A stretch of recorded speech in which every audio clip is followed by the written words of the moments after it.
Saludos a todas y a todos. Habla el doctor José Plaza de la Universidad de Puerto Rico, recinto de Río Piedra. Gracias por participar de la actividad durante el día de hoy. La presentación del proyecto de investigación tiene como título la presencia de mosquitos y las hojas de cálculo para la enseñanza de la probabilidad y estadística dentro de lo que es el tercer Congreso Iberoamericano sobre Educación Ambiental para la Sustentabilidad. Deseo iniciar dentro de esta presentación breve del proyecto de investigación con la descripción. En este caso, este proyecto es un proyecto piloto de investigación transdisciplinaria que consiste o consistió en la instalación de 20 trampas químicas para mosquitos en lugares estratégicos de la Escuela Secundaria de la Universidad de Puerto Rico. Estas trampas químicas para mosquitos están compuestas, están construidas con bases de plástico de bebidas, distintas bebidas, cubiertas en cinta adhesiva color negro para evitar la entrada de la luz. Y dentro del recipiente tienen una mezcla de agua, azúcar morena y levadura para atraer los mosquitos. Estas trampas fueron monitoreadas continuamente durante 5 semanas, en los meses de agosto y septiembre. Cada una de estas semanas las trampas eran revisadas y se traía entonces el contenido de la trampa, se vertía sobre un colador donde se separaba entonces el líquido y los mosquitos. Estos mosquitos se ubicaban en placas Petri y se enviaban al laboratorio de ciencias de la Facultad de Educación para la clasificación por especie y por sexo de los mosquitos. Esta información, ¿verdad? Esta clasificación se enviaba entonces nuevamente a nosotros, donde la información que se recopilaba era transferida a hojas de cálculo que se utilizaron para hacer el análisis de los datos en conjunto con otras herramientas tecnológicas como hojas de cálculo, procesadores de palabras y plataformas para el manejo del aprendizaje. Por ejemplo, en las hojas de cálculo, los estudiantes generaron fórmulas, diagramas y gráficas. En los procesadores de palabras realizaron el análisis y la interpretación de la información y a través de la plataforma para el manejo del aprendizaje se desarrollaron las destrezas del siglo XXI como lo que es la colaboración, el pensamiento crítico, la creatividad, la solución de problemas y la comunicación. Una vez se realizaron estos análisis, entonces los resultados se transfirieron a otro investigador para poder hacer la cartografía de los datos y determinar los niveles de riesgo para la salud mediante un estudio espacial. Cabe señalar que toda esta información que se recopiló como parte del proyecto piloto de investigación fue lo que se utilizó como base de datos para enseñar el curso de probabilidades estadísticas en la escuela. Quiero describir brevemente el curso de probabilidad y estadística en la escuela. Es un curso electivo que tiene la duración de un semestre y se ofrece a estudiantes desde el 10º grado al 12º grado y tiene como prerequisitos el curso de álgebra elemental 1 y álgebra elemental 2. Este curso se incorporan estrategias instruccionales como lo que es la enseñanza contextualizada, aprendizaje basado en problemas, aprendizaje basado en proyectos, integración transdisciplinaria, investigación transdisciplinaria e integración de la tecnología. Eh, Bien importante la parte de las hojas de cálculo, conocer, ¿verdad? En este caso, para nosotros poder utilizar las hojas de cálculo en la enseñanza del aprendizaje de la probabilidad estadística y llegar a los objetivos de la investigación. Lo que hicimos fue que entonces entre los estudiantes se identificaron las filas y las columnas que permitieran ubicar geográficamente las trampas en Google Maps a través de Google Mapping Sheets. Esta herramienta Mapping Sheets, que es una herramienta que se incorpora dentro de Google Maps, eh, la vamos a discutir en breve, vamos a hablar de ella en breve, pero una vez desarrollados los posibles modelos en las hojas de cálculos para poder ubicar la información geográficamente, entonces se procedió a incluir las características de los mosquitos que nos enviaba entonces el laboratorio. En este caso estamos viendo una imagen de lo que es el resultado del Mapping Sheets.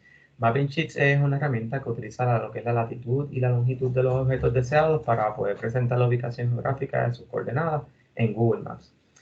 Tanto la latitud y la longitud se escriben en decimales en 2 columnas en las hojas de cálculo, de este caso de Google Sheets, y se utiliza una columna para cada coordenada. Para poder determinar la forma adecuada de incluir la latitud y la longitud de las trampas, los estudiantes manipularon lo que es la información en la hoja de cálculo y analizaron el comportamiento de la herramienta mapping sheets al crear las distintas ubicaciones en el mapa. En cada una de las ubicaciones creadas con las coordenadas se genera un marcador posicional que incluye una descripción de la información seleccionada como se presenta en esta imagen. Aquí vemos cada una de las ubicaciones, lo que conocemos comúnmente como pin locations. Y esta es una imagen satelital de la estructura de la escuela donde estos representan los edificios. ¿Ok?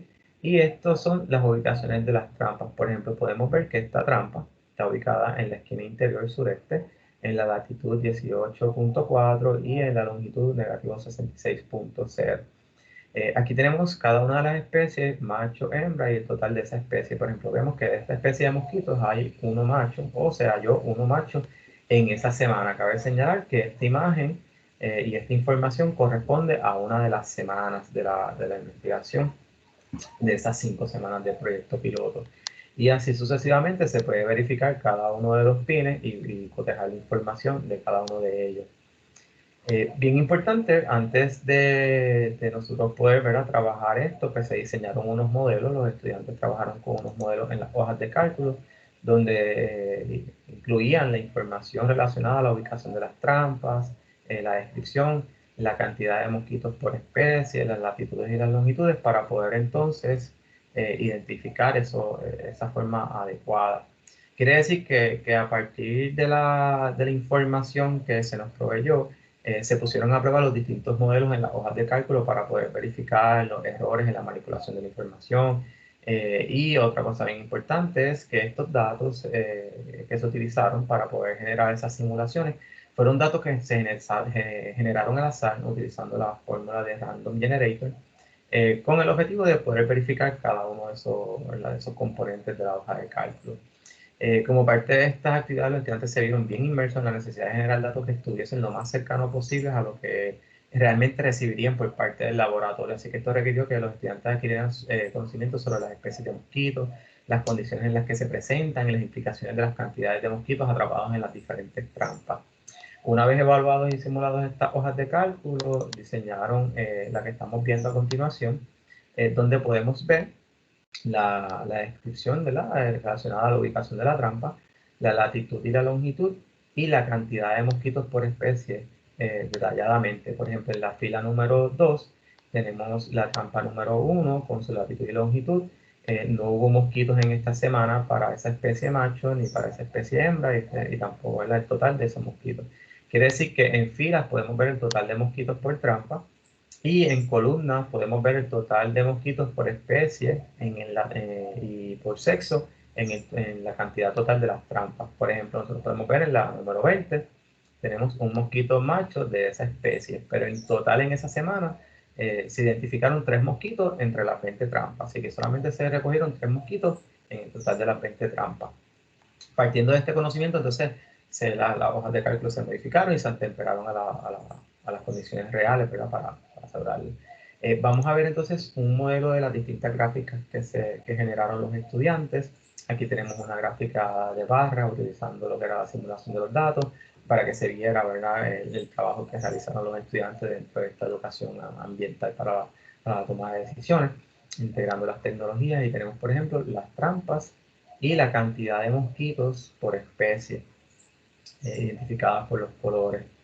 En la siguiente imagen tenemos a ver dos gráficas de columnas, donde tenemos, por ejemplo, la distribución de mosquitos por trampas y por especies, y tenemos también la distribución de mosquitos por trampas y por sexo, identificada por cada uno de los colores. Bien importante señalar que una vez esas hojas de cálculo fueron adaptadas a la información real, los estudiantes entonces construyeron diferentes tipos de gráficas para poder modelar la presentación de los datos de forma tal que la comunidad pudiese analizar e interpretar los datos con facilidad. Con el propósito de poder educar a sus compañeros, poder educar a la comunidad escolar. Algunas de estas gráficas que ellos generaron fueron las gráficas de barras, gráficas de columnas, gráficas de tiempo, gráficas circulares. Y luego de esto, entonces se procedió a transferir la información del laboratorio a las hojas de cálculo, del laboratorio a las hojas de cálculo para la tabulación, análisis e interpretación de los datos. Estas hojas de cálculo con la tabulación de la información fueron entonces analizadas y enviadas a otro investigador, en este caso especialista en la epidemiología, con el propósito de poder generar un análisis espacial en las que se incluyan, por ejemplo, el diagrama de Thyssen de la distribución de mosquitos y diagrama de Voronoi. De igual forma, un análisis de densidad de Kenneth, de la cantidad de mosquitos de Aedes aegypti. Como podemos ver en este caso, tenemos aquí en esta figura la análisis espacial de Thyssen utilizando el diagrama de Voronoi y la información de los mosquitos por especie para la cantidad de mosquitos. Y en este caso tenemos entonces el análisis de densidad de Kenneth. Bien importante señalar que la utilización de la información geográfica y las hojas de cálculo para la enseñanza de probabilidad estadística permitió a los estudiantes desarrollar las destrezas de colaboración, pensamiento crítico y todas las que se mencionaron, ¿verdad?, como parte de las destrezas del siglo XXI, dentro de un contexto interdisciplinario, incorporando diferentes conceptos de suma importancia dentro de la toma de decisiones y la educación ambiental para la toma de decisiones basadas en información. Establecer estas conexiones pues realmente, ¿verdad?, permite desarrollar un entendimiento profundo de los distintos conceptos, particularmente en este caso el área de las matemáticas y la salud. Y fue bien interesante, ya que los resultados arrojaron que la mayor concentración de mosquitos, donde mayor presencia de mosquitos había, era en el área de los casilleros, o lo que nosotros comúnmente conocemos como los lockers, dado que los estudiantes pues, toman, por ejemplo, los cursos de educación física, y luego de entonces de acabar su curso van, se duchan, cambian la ropa y guardan esa ropa sudada dentro de esos casilleros. Esos casilleros, entonces la ropa sudada emite el dióxido de carbono y atrae los mosquitos. Así que considerando esta información, ¿verdad?, dentro de la presencia de mosquitos, particularmente la parte importante de Aedes aegypti, se le ofrecieron entonces unas recomendaciones tanto a la administración escolar como a la comunidad escolar, incluyendo padres, estudiantes, administración, docentes, etcétera, para poder tomar entonces las medidas de reducir los riesgos de la propagación de enfermedades a través de los mosquitos. Hasta aquí esta breve presentación del proyecto de investigación. Pueden utilizar mi correo electrónico para hacerme cualquier pregunta más adelante. Gracias.